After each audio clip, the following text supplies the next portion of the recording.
بسم اللہ الرحمن الرحیم۔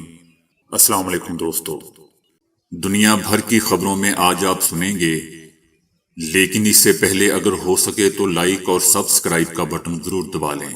شکریہ۔ امریکہ پاگل ہو گیا ہے کیونکہ امریکہ کا ورلڈ آرڈر ختم ہونے کے قریب ہے۔ روس۔ عمران خان کی گرفتاری کے لیے آئی پولیس کارکنوں کو دیکھ کر بھاگ گئی۔ اسرائیلی پولیس افسروں کو ہدایات کہ وہ وزیر بن گویر سے کوئی رابطہ نہ رکھیں۔ امریکہ بعد آجے بحر الکاہل کو جنگ کے میدان میں تبدیل کر دیں گے۔ شمالی کوریا۔ طالبان سپریم لیڈر اور حقانی نیٹ ورک کے درمیان اختلافات خطرے کی گھنٹی۔ بی جے پی رہنما نے اذان کے حوالے سے توہین آمیز کلمات ادا کر دیے۔ الجزیرہ ٹی وی نے مقبوضہ وادی پر مودی حکومت کی ایسی کی تیسی پھیر دی۔ سعودی عرب میں سڑکوں کو ٹھنڈا رکھنے کی ٹیکنالوجی پر تجربات شروع ہو گئے۔ صبح 4 بجے اٹھنا آپ کی زندگی بدل دے گا، بہت سے کامیاب لوگوں کا دعویٰ۔ عمران خان کو فوج پر بلا جواز تنقید بہت مہنگی پڑے گی، اللہ اس کی حفاظت فرمائے۔ تو آئیے چلتے ہیں خبروں کی تفصیل کی جانب۔ روس نے کہا ہے کہ روس اور چینی پالیسیوں نے امریکہ کو پاگل کر دیا ہے۔ روس چائنا تعلقات کے فروغ پر امریکہ کی جھنجھلاہٹ سے ثابت ہو گیا ہے کہ دونوں ملکوں کے تعلقات صحیح سمت اور راستے پر گامزن ہیں۔ روس نے کہا ہے کہ روس اور چائنا کے درمیان مختلف شعبوں میں بڑھتے ہوئے تعلقات پر امریکہ کی پریشانی صاف دکھائی دے رہی ہے۔ امریکہ کو پتہ ہے کہ روس چائنا تعلقات دنیا میں ہمارے ورلڈ آرڈر کو ختم کرنے کے درپے ہیں۔ روس نے کہا کہ روس چائنا تعلقات کے فروغ کو دنیا میں امریکی بالادستی کے خاتمے کا راستہ سمجھنا جانا چاہیے۔ توشہ خانہ کیس میں عمران خان کی گرفتاری کے لیے اسلام آباد پولیس نے لاہور میں زمان پارک میں کارکنان پر لاٹھی چارج کر دیا، واٹر کینن کا استعمال کیا، جبکہ کارکنوں نے بھی پتھراؤ کیا۔ پولیس کی بھاری نفری بھی عمران خان کے گھر کے باہر موجود تھی۔ پولیس نے زمان پارک جانے والے تمام راستے بند کر دیے تھے۔ پہلے سے موجود وہاں کارکنوں نے گرفتاری کے خلاف مزاحمت کی تو پولیس نے ان پر لاٹھی چارج کر دیا۔ پولیس نے واٹر کینن گاڑیاں بھی طلب کی جن سے کارکنوں پر پانی پھینکا گیا۔ کارکنان کی ایک بہت بڑی تعداد زمان پارک پہنچی ہوئی تھی اور پولیس کے خلاف مزاحمت کے لیے پہلے سے ہی تیار تھی۔ انہوں نے ہاتھوں میں ڈنڈے اٹھائے ہوئے تھے اور شدید نعرے بازی کر رہے تھے۔ ان کے نعروں سے پہلے تو پولیس بھاگ گئی، لیکن پھر واپس آ کر ڈنڈے برسانے شروع کر دیے۔ پولیس اہلکاروں کی بھاری نفری ڈھال اور دیگر آلات کے ساتھ کارکنوں کو مسلسل دھکیلتے ہوئے آگے کی جانب رواں دواں تھی۔ پولیس نے کارکنوں کے بیس کیمپ بھی اکھاڑ دیے۔ پولیس کے 2 افسران نے کارکنوں سے ڈرتے ہوئے گرفتاری کا نوٹس وصول کروانے کے لیے ہاتھ میں پلے کارڈ اٹھا رکھے تھے۔ پولیس کا کہنا تھا کہ آج ہم عمران خان کی گرفتاری یقینی بنائیں گے، چاہے ہمیں کارکنوں سے ڈنڈے کھانے یا مارنے پڑیں۔ دوسری طرف تحریک انصاف کا کہنا ہے کہ یہ لوگ عمران خان کو کچہری بلانا چاہتے ہیں تاکہ کوئی سازش کر سکیں۔ اب یہ لوگ گرفتار کر کے سلو پوائزن کرنا چاہتے ہیں۔ یہ گرفتاری نہیں، مارنے کی سازش ہے۔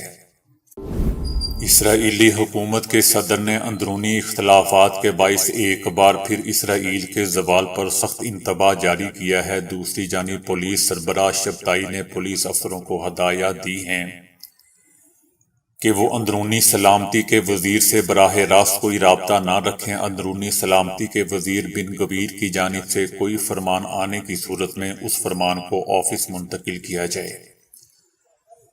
بن گویر اور پولیس سربراہ شبتائی کے درمیان اختلافات اپنی انتہا کو پہنچ چکے ہیں، یہاں تک کہ جب بن گویر نے ان سے پولیس کو مشرقی بیت المقدس میں فلسطینیوں کے مکانات مسمار کرنے کی ہدایات جاری کرنے کو کہا تو ان دونوں میں جھگڑا ہو گیا۔ پولیس سربراہ شبتائی نے اعتراف کیا کہ اسرائیل کو اس وقت بدترین صورتحال کا سامنا ہے اور اندرونی مسائل ہمیں ٹکڑوں ٹکڑوں میں تقسیم کر دیں گے۔ دوسری جانب فرانس کی انٹیلیجنس نے انکشاف کیا ہے کہ اسرائیل کے سیکیورٹی ادارے شباک اور اسرائیل کی جاسوسی تنظیم موساد نے نیتن یاہو کابینہ کے خلاف احتجاج کرنے والی تحریک میں شامل ہونے کا اعلان کر دیا ہے۔ یہ دوستو ایسی حالت ہے کہ اسرائیلی حکام میں جاری آپسی اختلافات کے دوران صدر نے اندرونی اختلافات کے باعث ایک بار پھر اسرائیل کے زوال پذیر ہونے پر سخت انتباہ جاری کیا ہے۔ انہوں نے کہا ہے کہ اصلاحات کے مسئلے پر اسرائیل میں جاری اندرونی اختلافات ہمارے لیے خطرناک بنتے جا رہے ہیں۔ صدر نے اس سے پہلے بھی کہا تھا کہ اسرائیل کو ایک تاریخی بحران کا سامنا ہے اور اسے اندرونی اختلافات سے زوال کا خطرہ لاحق ہے۔ نیتن یاہو حکومت کا کنٹرول اپنے ہاتھ سے کھو چکا ہے اور اب ہر چیز ان کے ہاتھ سے نکل چکی ہے، جس میں خارجہ پالیسی اور اقتصادی پالیسی بھی شامل ہے۔ نیتن یاہو کی زیر صدارت جب سے اسرائیل میں انتہا پسند کابینہ بنی ہے، ایسے فیصلے اور اقدامات عمل میں لائے گئے ہیں جو حزب اختلاف کے دھڑے اور یہاں تک کہ اسرائیل کے صدر کی نظر میں بھی اس بات کا باعث بنے ہیں کہ اسرائیل اپنے اندرونی اختلافات اور خانہ جنگی کی طرف بڑھتے ہوئے زوال سے دوچار ہو جائے گا۔ امریکہ اور جنوبی کوریا کی مشترکہ فوجی مشقوں پر شمالی کوریا نے سخت رد عمل کا اظہار کیا ہے۔ شمالی کوریا نے سخت رد عمل کا اظہار کرتے ہوئے دھمکی بھی دی ہے کہ بحر الکاہل کو جنگ کے میدان میں تبدیل کر دیا جائے گا۔ امریکہ کی خصوصی فوج نے لکڑی کے چھرے کے عنوان سے خفیہ فوجی مشقیں انجام دی ہیں، جن میں فرضی طور پر شمالی کوریا میں بنیادی تنصیبات کو نشانہ بنانے کی مشقیں بھی انجام دی گئی ہیں۔ کوریا میں امریکہ اور اس کے اتحادیوں کی مشترکہ فوجی مشقیں ایسی حالت میں شروع ہوئی ہیں کہ ان فوجی مشقوں پر شمالی کوریا نے شدید برہمی کا اظہار کیا ہے اور اس نے اعلان کیا ہے کہ یہ فوجی مشقیں ایک طرح سے اعلان جنگ ہیں۔ گزشتہ ہفتے بھی شمالی کوریا کے رہنما نے اپنے ملک کی فوج کو ہدایات جاری کی تھی کہ وہ ایک حقیقی جنگ کے لیے اپنی توانائی بڑھائیں اور خود کو آمادہ کریں۔ افغان طالبان کے امیر ملا ہیبت اللہ افغانستان میں حکومت اور سیکیورٹی اداروں پر اپنی گرفت مضبوط کرنے کی نئی کوششوں میں مصروف ہیں۔ ملا ہیبت اللہ انٹیلیجنس چیف عبدالحق کو برطرف کر کے ان کی جگہ اپنے قریبی ایک قندھاری کمانڈر کو انٹیلیجنس کی کمانڈ سونپنا چاہتے ہیں۔ تاہم وزیر داخلہ سراج الدین حقانی اس تعیناتی کے مخالف ہیں۔ ان کا موقف ہے کہ انٹیلیجنس کی قیادت میں کسی بھی قندھاری کی آمد کا مطلب حقانی کی پوزیشن کو کمزور کرنا ہے۔ طالبان حکومت میں شامل دھڑوں میں حقانی نیٹ ورک ایک مضبوط گروپ ہے جو قندھاری مذہبی قیادت کے لیے سنگین خطرہ ثابت ہو رہا ہے، چونکہ عبدالحق کا تعلق صوبہ غزنی سے ہے اور حقانی اسے اپنے اور قندھاریوں کے درمیان اختلافات میں غیر جانبدار دیکھتے ہیں۔ یہی وجہ ہے کہ وہ عبدالحق کو کسی بھی طرح تبدیل کرنے کے خلاف ہیں۔ تاہم ملا ہیبت اللہ اس تبدیلی کے ذریعے تمام انٹیلیجنس امور اور حساس سیکیورٹی معاملات تک مکمل رسائی حاصل کرنے کے خواہش رکھتے ہیں، کیونکہ طالبان انٹیلیجنس کے موجودہ سربراہ نے موجودہ اور سابقہ حکومت حتیٰ کہ ان کے دوسرے ممالک کے انٹیلیجنس حکام سے ملاقاتوں کی تفصیل دینے سے بھی انکار کیا تھا۔ یہ کوشش طالبان کے اندر دوستو حقانی نیٹ ورک اور سپریم لیڈر کے درمیان اختلافات کے باعث سامنے آئی ہیں۔ پچھلے مہینے حقانی نے سپریم لیڈر اور الگ تھلگ رہنے والے طالبان لیڈر پر تنقید کی تھی۔ سخت گیر طالبان کی صفوں میں اپنے قائدین پر اس طرح کی دوستو تنقید کم ہی دیکھی جاتی ہے۔ بھارتیہ جنتا پارٹی کے سابق وزیر ایس کے ایشورپا نے اذان کی آواز سن کر توہین آمیز کلمات ادا کیے، جس سے مسلمانوں کی دل آزاری ہوئی اور مسلم آبادی میں غم و غصے کی لہر دوڑ گئی۔ وہ ایک عوامی اجتماع سے خطاب کر رہے تھے، اس دوران اذان کا وقت ہو گیا، لیکن سابق وزیر نے اپنی تقریر روکنے کی بجائے انتہائی نامناسب کلمات ادا کیے۔ بی جے پی رہنما نے کہا کہ ہم مذہبی ہیں، مندروں میں لڑکیاں اور خواتین بھجن گاتی اور عبادت کرتی ہیں، لیکن ہم لاؤڈ سپیکر استعمال نہیں کرتے۔ سپریم کورٹ کا فیصلہ جلد آنے والا ہے۔ اور آج نہیں تو کل یہ آذان ختم ہو جائے گی۔ بی جے پی کے اس خبیث رہنما نے کہا کہ اتنی تیز آواز سے میرے سر میں درد ہوتا ہے، کیا آپ کے اللہ کو سنائی نہیں دیتا جو لاؤڈ سپیکر کی آواز اتنی زیادہ رکھی جاتی ہے؟ دوستو، بھارتی ریاست کرناٹک میں حجاب کے بعد اذان پر بھی پابندی کی کوشش کی جا رہی ہے۔ یہ خبیث وزیر ویسے بھی خبروں میں رہتا ہے، حال ہی میں اس نے ٹیپو سلطان کو بھی مسلم گنڈا کہہ دیا تھا۔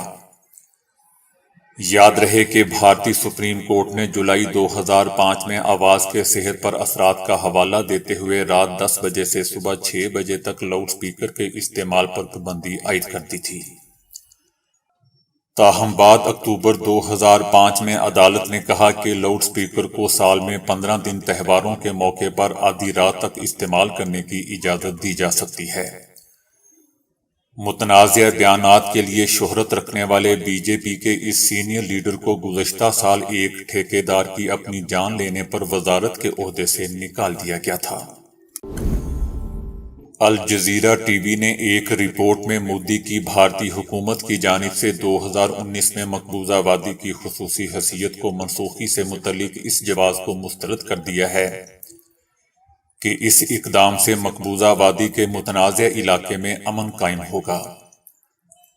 الجزیرہ ٹی وی نے سوال اٹھایا ہے کہ مودی حکومت کے اس غیر قانونی اقدام کے 3 سال بعد بھی بی جے پی حکومت مقبوضہ علاقے میں بھارتی فوج کی حمایت یافتہ سول ملیشیا ڈیفنس گارڈز کیوں بحال کر رہی ہے۔ الجزیرہ نے مذاق اڑاتے ہوئے کہا کہ 3 سال بعد مودی حکومت ہی مقبوضہ علاقے میں امن و امان کی بگڑتی ہوئی صورتحال کے باعث ولیج ڈیفنس گارڈ کے نام سے ایک سول ملیشیا کو بحال کر رہی ہے، جسے بھارتی فوج ہتھیار اور تربیت فراہم کر رہی ہے۔ 1995 میں ولیج ڈیفنس کمیٹیوں کے نام سے مشہور اس ملیشیا کو مقبوضہ وادی میں آزادی پسندوں کو نشانہ بنانے کا ٹاسک دیا گیا تھا۔ رپورٹ کے مطابق جنوری سے ڈنگری اور جموں کے دیگر دیہات کے سینکڑوں شہریوں کو سینٹرل ریزرو پولیس فورس کی طرف سے مسلح تربیت اور ہتھیار دیے جا رہے ہیں۔ ڈنگری گاؤں کے سربراہ کا کہنا تھا کہ ہمارے پاس اس وقت گاؤں میں 150 سے زائد ایسے اراکین سرگرم ہیں اور ایک آدمی کو 4000 سے 4500 روپے ماہانہ معاوضہ دیا جاتا ہے۔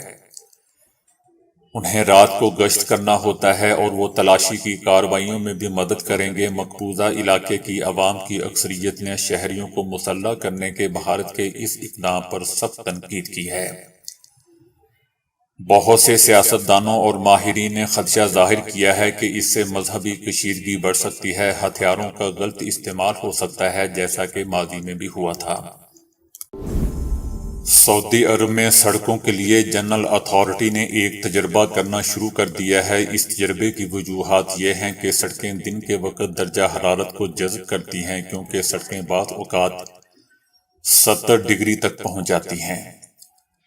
سائنسی طور پر سڑکیں اس گرمی کو رات کے وقت دوبارہ چھوڑتی ہیں، جو کہ ایک سائنسی رجحانات کا باعث بنتی ہیں، جسے ہیٹ آئی لینڈ فینومینن کہا جاتا ہے۔ یہ صورتحال توانائی کی کھپت اور فضائی آلودگی میں اضافے کا باعث بنتی ہے۔ گرم زمین کے اس رجحان کو حل کرنے کی ضرورت اس وقت پیدا ہوئی جب ایک تجربے کا استعمال شروع کیا گیا جسے ٹھنڈے فرش کے نام سے جانا جاتا ہے۔